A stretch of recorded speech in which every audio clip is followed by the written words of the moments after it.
10वीं शताब्दी ईस्वी। मैं हिंदुस्तान। मैं वीरेंद्र सिंह नाम का महाप्रतापी और बड़ा तेजस्वी राजा था और कई नरेश उसके अधीन थे। न्यायप्रिय होने के कारण राजा प्रजा को प्रिय था। उस राजा के दो बेटे थे, जिनमें बड़े लड़के का नाम हर्षवर्धन सिंह और छोटे लड़के का नाम विजयवर्धन सिंह था। दोनों राजकुमार गुणवान, वीर, धीर और शीलवान थे। जब राजा का देहांत हुआ तो राजकुमार हर्षवर्धन सिंह सिंहासन पर बैठा और उसने अपने छोटे भाई को, जो उसे बहुत मानता था, विजयव्रत, देश का राज्य, सेना और खजाना दिया। विजयवर्धन सिंह अपने बड़े भाई की आज्ञा में तत्पर हुआ और देश के प्रबंध के लिए विजयव्रत को, जो संसार के सभी शहरों से उत्तम और बड़ा था, अपनी राजधानी बनाकर आराम से रहने लगा। जब उन दोनों को अलग हुए 10 वर्ष हो गए तो बड़े ने चाहा कि किसी को भेजकर उसे अपने पास बुलाए।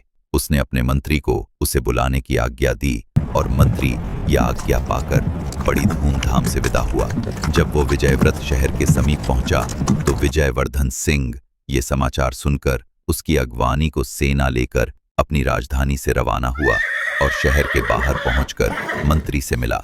वह उसे देखकर प्रसन्न हुआ। विजयवर्धन सिंह अपने भाई हर्षवर्धन सिंह का कुशल क्षेम पूछने लगा। मंत्री ने विजयवर्धन सिंह को दंडवत कर उसके भाई का हाल कहा। वह मंत्री राजा हर्षवर्धन सिंह का परम आज्ञापालक था और उससे प्रेम करता था। विजयवर्धन सिंह ने उससे कहा, भाई, मेरे अग्रज ने तुम्हें मुझे लेने को भेजा। इस बात से मुझको अत्यंत हर्ष हुआ। उनकी आज्ञा मेरे शिरोधार्य है। अगर भगवान ने चाहा तो 10 दिन में यात्रा की तैयारी करके और शासन में अपना प्रतिनिधि नियुक्त कर तुम्हारे साथ चलूंगा। तुम्हारे और तुम्हारी सेना के लिए खाने पीने का प्रबंध सब यहीं हो जाएगा।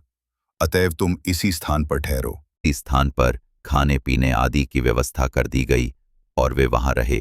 इस अवसर पर विजयवर्धन सिंह ने यात्रा की तैयारियां की और अपनी जगह अपने विश्वास पात्र मंत्री को नियुक्त किया।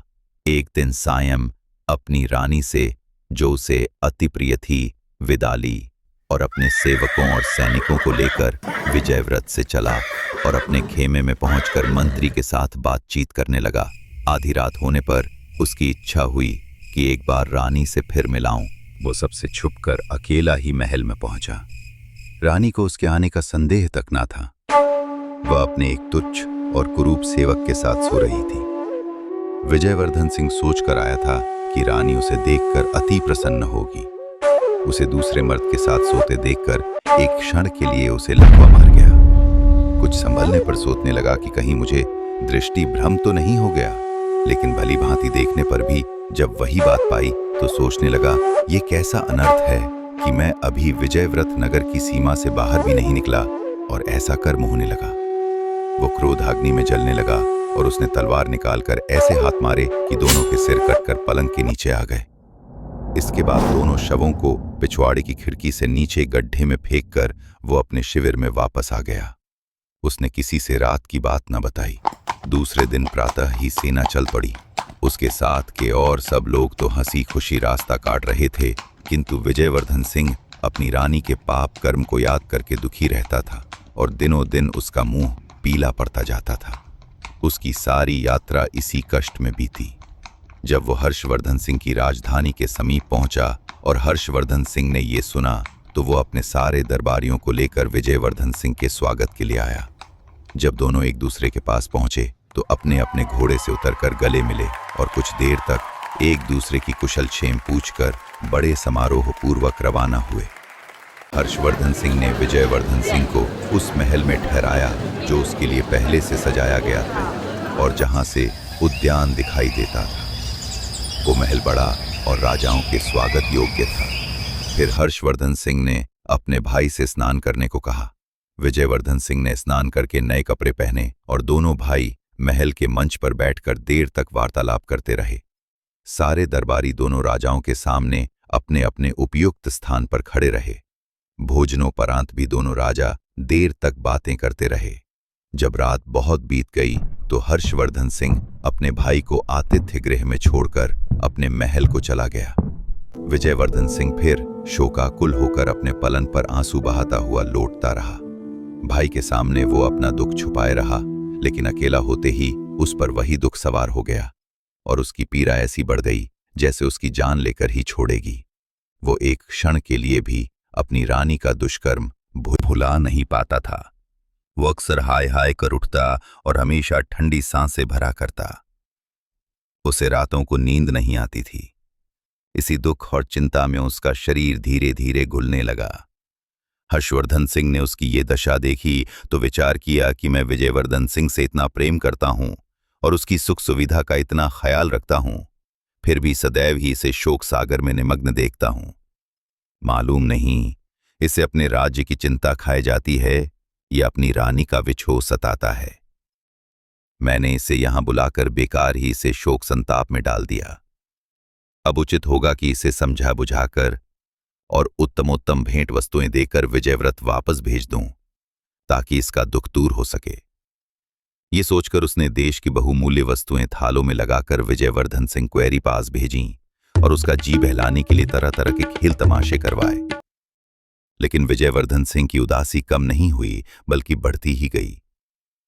फिर हर्षवर्धन सिंह ने अपने दरबारियों से कहा कि सुना है यहां से 2 दिनों की राह के बाद एक घना जंगल है और वहां अच्छा शिकार मिलता है, इसलिए मैं वहां शिकार खेलने जाना चाहता हूं। तुम लोग भी तैयार होकर मेरे साथ चलो और विजयवर्धन सिंह से भी चलने को कहो, क्योंकि शिकार में उसका जी लगेगा और उसका चित्त प्रसन्न होगा। विजयवर्धन सिंह ने निवेदन किया कि मेरी तबीयत ठीक नहीं है, इस कारण मुझे शिकार पर जाने से माफ करें। अच्छी बात है, अगर तुम्हारा यहीं रहने को जी चाहता है तो रहो, लेकिन मैं तैयारी कर चुका हूं। मेरे अपने भृत्यों के साथ शिकार के लिए जाता। हर्षवर्धन सिंह के जाने के बाद विजयवर्धन सिंह ने अपने निवास स्थान के द्वार अंदर से बंद कर लिए और एक खिड़की पर जा बैठा। वहां से महल का उद्यान दिखाई देता था। विजयवर्धन सिंह पुष्पों और पक्षियों के तल्लव से अपना जी बहलाने लगा, लेकिन मकान और बाग की शोभा से जी बहलाने पर भी उससे अपनी रानी के दुराचार की कचोट बनी रहती। जब संध्या हुई तो विजयवर्धन सिंह ने देखा कि राजमहल का एक चोर दरवाजा खुला और उसमें से हर्षवर्धन सिंह की रानी 20 अन्य स्त्रियों के साथ निकली। वे सब उत्तम वस्त्रों और अलंकारों से शोभित थीं और इस विश्वास के साथ कि सब लोग शिकार पर चले गए हैं, बाग में आ गईं। विजयवर्धन सिंह खिड़की में छुपकर बैठ गया और देखने लगा कि वे क्या करती हैं। दासियों ने उन लबादों को उतार डाला जो पहनकर वे महल से निकली थीं।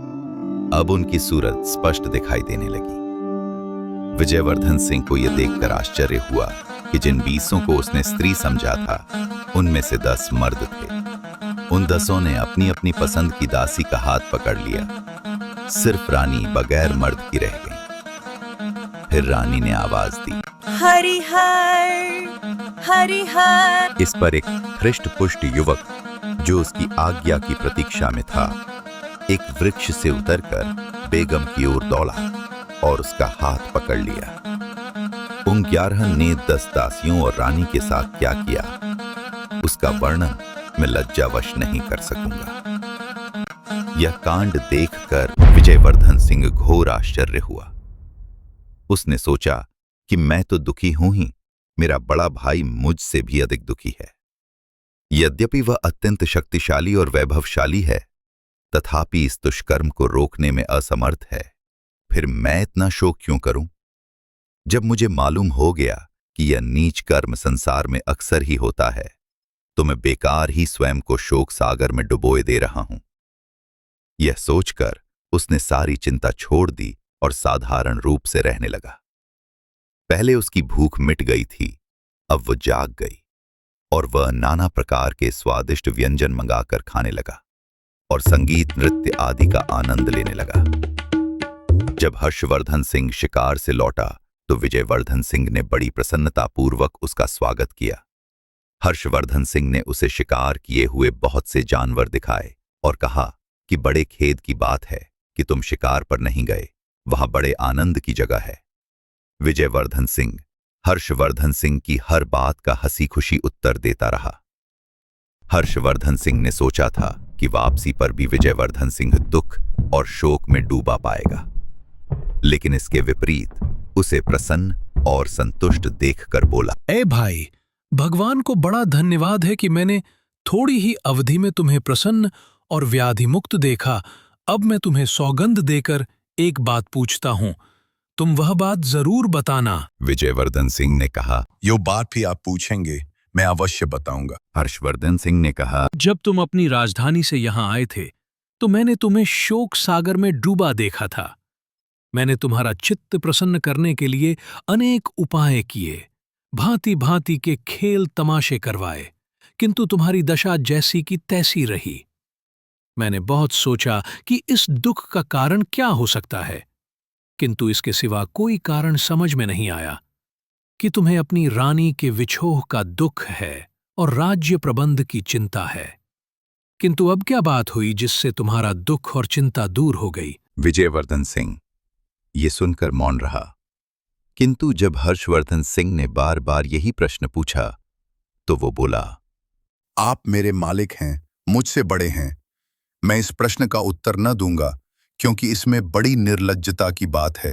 हर्षवर्धन सिंह ने कहा कि जब तक तुम मुझे ये न बताओगे तब तक मुझे चैन न आएगा। विजयवर्धन सिंह ने विवश होकर अपनी रानी के कुकर्म का सविस्तार वर्णन किया और कहा कि मैं इसी कारण दुखी रहता था। हर्षवर्धन सिंह ने कहा, भैया, यह तो तुमने बड़े आश्चर्य की असंभव सी बात बताई। यह तो तुमने बड़ा अच्छा किया कि ऐसी व्याभिचारिणी को उसके प्रेमी सहित मार डाला। इस मामले में कोई तुम्हें अन्यायी नहीं कह सकता। मैं तुम्हारी जगह होता तो मुझे एक स्त्री को मारने से संतोष न होता, 1000 स्त्रियों को मार डालता। बताओ कि मेरे बाहर जाने पर यह शोक किस प्रकार दूर हुआ। विजयवर्धन सिंह ने कहा, मुझे ये बात कहते डर लगता है कि ऐसा ना हो कि ये सुनकर आपको मुझसे भी अधिक दुख हो। हर्षवर्धन सिंह ने कहा, भाई, तुमने यह कहकर मेरी जिज्ञासा और बढ़ा दी है। मुझे अब इसे सुने बगैर चैन ना आएगा, इसलिए यह बात जरूर बताओ। विवश होकर विजयवर्धन सिंह ने हरिहर, 10 दासियों और रानी का सारा हाल बताया और बोला, ये घटना मैंने अपनी आंखों से देखी है और समझ लिया है कि सारी स्त्रियों के स्वभाव में दुष्टता और पाप होता है और आदमी को चाहिए कि उनका भरोसा न करे। मुझे ये सारा कांड देखकर अपना दुख भूल गया है और इसीलिए मैं निरोग और प्रसन्नचित्त दिखाई देता हूं। ये हाल सुनकर भी हर्षवर्धन सिंह को अपने भाई के कथन पर विश्वास न हुआ। वे क्रुद्ध स्वर में बोला, क्या हमारे देश की सारी स्त्रियां व्यभिचारिणी हैं? मुझे तुम्हारे कहने का विश्वास नहीं होगा जब तक मैं खुद अपनी आंखों से ये ना देख लूं। संभव है तुम्हें भ्रम हुआ हो। विजयवर्धन सिंह ने कहा, भाई साहब, आप खुद देखना चाहते हैं तो ऐसा कीजिए कि दोबारा शिकार के लिए आज्ञा दीजिए। हम आप दोनों फौज के साथ शहर से कूच करके बाहर चलें। दिन भर अपने खेमों में रहें और रात को चुपचाप इसी मकान में आ बैठें।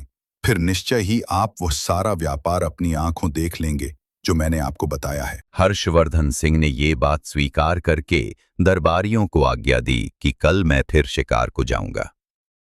अतः दूसरे दिन प्रातःकाल ही दोनों भाई शिकार को चले और शहर के बाहर जाकर अपने खेमों में ठहरे। जब रात हुई तो हर्षवर्धन सिंह ने मंत्री को बुलाकर आज्ञा दी कि मैं एक जरूरी काम से जा रहा हूं, तुम फौज के किसी आदमी को यहां से जाने ना देना। तत्पश्चात दोनों भाई घोड़ों पर सवार होकर गुप्त रूप से शहर में आए और सवेरा होने के पहले ही विजयवर्धन सिंह के महल की उसी खिड़की में आ बैठे जिससे विजयवर्धन सिंह ने सारा कांड देखा था।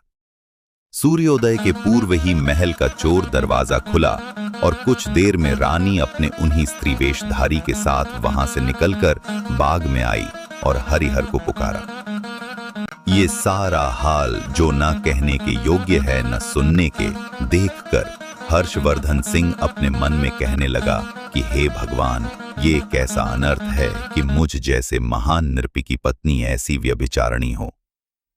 फिर वह विजयवर्धन सिंह से बोला, ये अच्छा रहेगा कि हम इस क्षण भंगुर संसार को, जिसमें एक क्षण आनंद का होता है दूसरा दुख का, छोड़ दें और अपने देशों और सेनाओं का परित्याग करके अन्य देशों में शेष जीवन काटें और इस घृणित व्यापार के बारे में किसी से कुछ न कहें। विजयवर्धन सिंह को ये बात पसंद नहीं आई, किंतु अपने भाई की अत्यंत दुखी दशा देखकर उसने इनकार करना ठीक न समझा और बोला, भाई साहब, मैं आपका अनुचर हूं और आपकी आज्ञा को पूर्ण रूप से मानूंगा, लेकिन मेरी एक शर्त है। जब आप किसी व्यक्ति को अपने से अधिक इस दुर्भाग्य से पीड़ित देखें तो अपने देश को लौट आएं। हर्षवर्धन सिंह ने कहा, मुझे तुम्हारी यह शर्त स्वीकार है, लेकिन मेरा विचार है कि संसार में किसी मनुष्य को हमारे जैसा दुख नहीं होगा। विजयवर्धन सिंह ने कहा, थोड़ी सी ही यात्रा करने पर आपको इस बात का पता अच्छी तरह से चल जाएगा। अतएव वे दोनों छुपकर एक सुनसान रास्ते से नगर के बाहर एक ओर को चले। दिन भर चलने के बाद रात को एक पेड़ के नीचे लेटकर सो रहे। दूसरे दिन प्रातःकाल वे वहां से भी आगे चले और चलते चलते एक मनोरम वाटिका में पहुंचे जो एक नदी के तट पर बनी हुई थी। इस वाटिका में दूर दूर तक घने और बड़े बड़े वृक्ष लगे थे। वहां एक वृक्ष के नीचे बैठकर वे सुस्ताने लगे और बातचीत करने लगे। थोड़ी ही देर हुई थी कि एक भयानक आवाज सुनकर दोनों अत्यंत भयभीत हुए और कांपने लगे। कुछ देर में देखा कि नदी के जल में दरार हुई और उसमें से एक काला खंभा निकलने लगा। वो इतना ऊंचा हो गया कि उसका ऊपरी भाग आकाश के बादलों में लुप्त हो गया। ये कांड देखकर दोनों भाई और भी भयभीत हुए।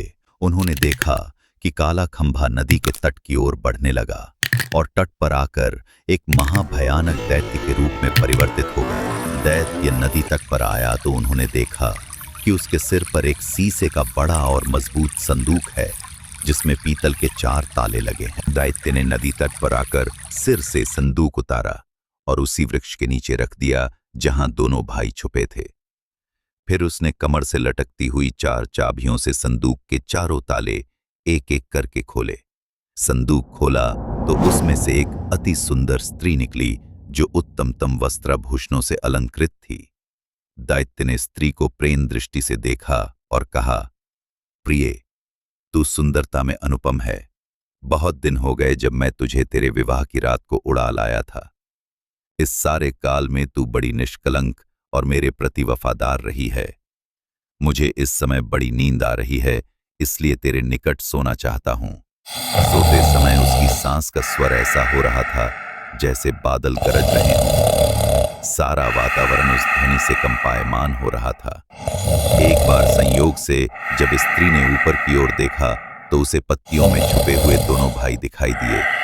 उसने दोनों को नीचे उतरने का संकेत किया। उसके उद्देश्य को समझकर दोनों का भय और बढ़ा। को धैर्य देते हुए बोली कि कोई भय की बात नहीं है, तुम नीचे उतर आओ और मेरे समीप बैठो। उसने यह भी धमकी दी कि अगर न आओगे तो मैं दैत्य को जगा दूंगी और वह तुम दोनों को समाप्त कर देगा। यह सुनकर वे बहुत डरे और चुपचाप नीचे उतर आए। वह स्त्री मुस्कुराती हुई दोनों का हाथ पकड़कर एक वृक्ष के नीचे ले गई और उनसे अपने साथ संभोग करने को कहा। पहले तो उन दोनों ने इनकार किया, किंतु फिर उसकी धमकी से डरकर वह जैसा चाहती थी उसके साथ कर दिया। इसके बाद स्त्री ने उनसे उनकी एक एक अंगूठी मांग ली।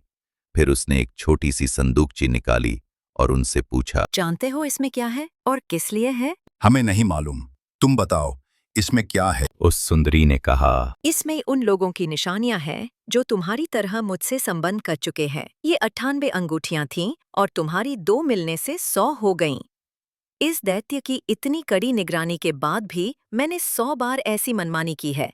यह दुराचारी दैत्य मुझ पर इतना आसक्त है कि क्षण भर के लिए भी मुझे अपने से अलग नहीं करता और बड़ी देखभाल के साथ मुझे इस शीशे के संदूक में छुपाकर समुद्र की तलहटी में रखता है। लेकिन उसकी सारी चालाकी और रक्षा प्रबंध पर भी मैं जो चाहती हूँ वह करती हूँ और इस बेचारे का सारा प्रबंध बेकार हो जाता है। अब मेरे हाल से तुम समझ लो कि स्त्री जब कामासक्त होती है तो कोई भी उसे दुष्कर्म से रोक नहीं सकता। इसके पश्चात वह उनकी अंगूठियां लेकर अपनी जगह आई और इन दोनों को संकेत किया कि चले जाओ।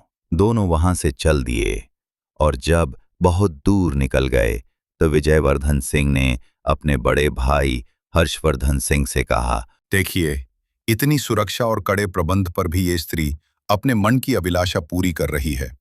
यह भी देखिए कि दैत्य को उस पर कितना विश्वास है और वह उसकी निष्कलंकता की कैसी प्रशंसा कर रहा था। अब आप ही न्यायपूर्वक बताएं कि इस बेचारे पर हम लोगों से अधिक दुर्भाग्य है या नहीं। हम जो बात ढूंढने निकले थे वो हमें मिल गई। अब हमें चाहिए कि अपने अपने देशों को चलें और किसी स्त्री से विवाह न करें, क्योंकि शायद ही कोई स्त्री निष्पाप हो। हर्षवर्धन सिंह ने अपने छोटे भाई के कहने के अनुसार ही काम किया और वहां से दोनों हर्षवर्धन सिंह की राजधानी को चले। 3 रातों बाद वे अपनी शिविर में पहुंचे। हर्षवर्धन सिंह ने आगे शिकार पर न जाना चाहा और राजधानी को वापस आ गया। महल में जाकर उसने मंत्री को आज्ञा दी कि वो रानी को ले जाकर मृत्युदंड दे। मंत्री ने राजा की आज्ञा अनुसार ऐसा ही किया। फिर हर्षवर्धन सिंह ने 10 व्यभिचारिणी दासियों को अपने हाथ से मार डाला। इसके बाद हर्षवर्धन सिंह ने सोचा कि कोई ऐसा उपाय करूं कि विवाह के बाद मेरी रानी को कर्म का अवसर ही ना पा सके। अतएव उसने निश्चय किया कि रात को विवाह करूं और सवेरे ही रानी को मरवा दूं। तत्पश्चात उसने अपने भाई विजयवर्धन सिंह को विदा किया। वो हर्षवर्धन सिंह की दी हुई अमूल्य भेंटों को लेकर अपनी सेना के साथ विजय व्रत चला गया।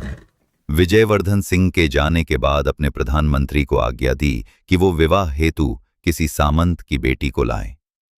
प्रधानमंत्री ने एक अमीर की बेटी ला खड़ी की। हर्षवर्धन सिंह ने उससे विवाह किया और रात भर उसके साथ बिताकर सुबह मंत्री को आज्ञा दी कि इसे ले जाकर मार डालो और रात के लिए फिर किसी सरदार की सुंदरी बेटी मेरे विवार्थ ले आना। मंत्री ने उस रानी को मार डाला और शाम को एक और अमीर की बेटी ले आया और दूसरे दिन उसे भी ले जाकर मार डाला। इसी प्रकार हर्षवर्धन सिंह ने सैकड़ों अमीरों सरदारों की बेटियों से विवाह किया और दूसरी सुबह उन्हें मरवा डाला। अब सामान्य नागरिकों की बारी आई। साथ ही इस जघन्य अन्याय की बात सब जगह फैल गई।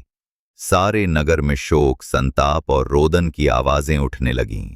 कहीं पिता अपनी पुत्री को मृत्यु पर 8-8 आंसू रोता था, कहीं लड़की की माता पछाड़ें खाती थीं।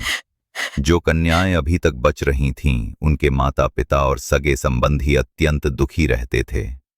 कई लोग अपनी बेटियों को लेकर देश छोड़ गए और अन्य देशों में जा बसे। वहां के मंत्री की 2 कुंवारी बेटियां थीं। बड़ी का नाम अमरलता और छोटी का नाम प्रेमलता था। अमरलता अपनी बहन और सहेलियों से अधिक तीक्ष्ण बुद्धि थी। वह जो बात भी सुनती या किसी पुस्तक में देखती, उसे कभी नहीं भूलती थी। वार्तालाप के गुण में भी प्रवीण थीं। उसे बहुत प्राचीन मनीषियों की आख्यायिकाएं और कविताएं जुबानी याद थीं।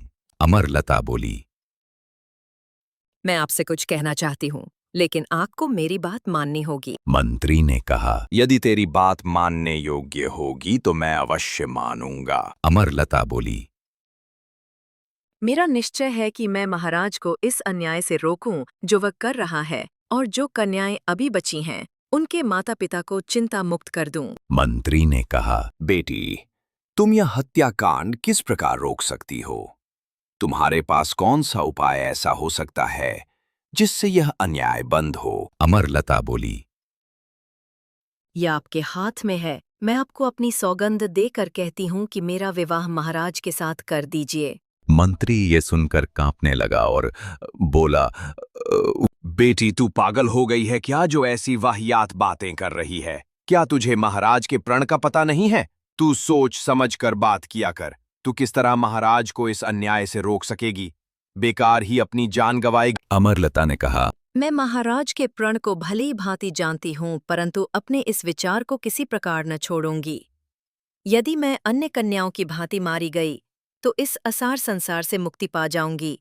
अगर मैंने महाराज को इस अत्याचार से विमुख कर दिया तो अपने नगर निवासियों का बड़ा हित कर सकूंगी। मंत्री ने कहा। मैं किसी प्रकार तेरी ये इच्छा स्वीकार नहीं कर सकता।